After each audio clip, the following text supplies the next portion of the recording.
മലയുടെ മുകളിലൂടെ പറക്കുന്നതിനിടയിൽ ഒരു കഴുകൻ ഒരു വേടൻ വിരിച്ച വലയിൽ പെട്ടുപോയി. അവിടെ നിന്നും കുതറാനും പറക്കാനും ഒക്കെ ശ്രമിച്ചെങ്കിലും സാധിച്ചില്ല. എങ്കിലും കഴുകൻ തന്റെ പരിശ്രമം തുടർന്നുകൊണ്ടേയിരുന്നു.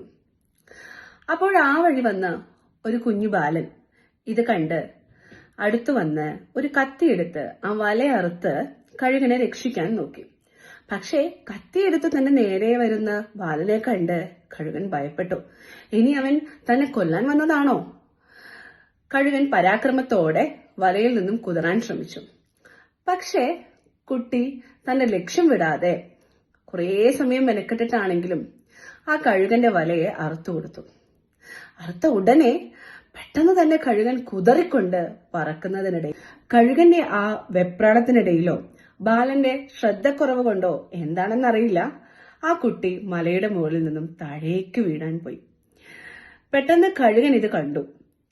അത് താഴേക്ക് പറന്ന് ആ കുഞ്ഞിനെ റാഞ്ചിയെടുത്തു സുരക്ഷിതമായി അടിവാരത്തിൽ കൊണ്ടുചെന്നാക്കി.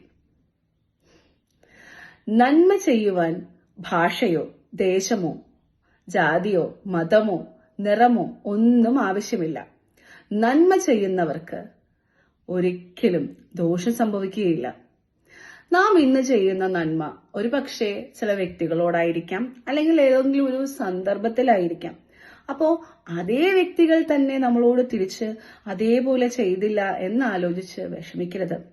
ഞാൻ ഇത്രയൊക്കെ അവളോട് ചെയ്തില്ലേ, ഞാൻ ഇത്രയൊക്കെ അവളെ സംരക്ഷിച്ചില്ലേ, അല്ലെങ്കിൽ അവനെ ഇത്രയൊക്കെ ഞാൻ ചെയ്തു കൊടുത്തിട്ടും എന്നോട് ഇങ്ങനെ ചെയ്തു, അല്ലെങ്കിൽ അവർ എനിക്ക് ഒരാവശ്യം വന്നപ്പോൾ കൂടെ നിന്നില്ല എന്നോർക്കരുത്.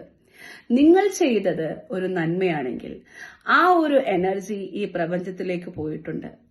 ആ കർമ്മത്തിന്റെ പ്രതിപ്രവർത്തനം എന്നോണമുള്ള എനർജി നിങ്ങൾക്ക് യഥാസമയത്ത് തിരികെ ലഭിക്കും. അത് ആ ആളിൽ നിന്നല്ലെങ്കിൽ കൂടി എവിടെ നിന്നാണെങ്കിലും നിങ്ങൾക്കത് ലഭിച്ചിരിക്കും. അത് നന്മയായാലും തിന്മയായാലും താൻ ചെയ്യുന്നതെന്തോ അത് ഒട്ടും കുറയാതെ തനിക്ക് തിരികെ ലഭിച്ചിരിക്കും. അതാണ് പ്രപഞ്ചനീതി. Thank you.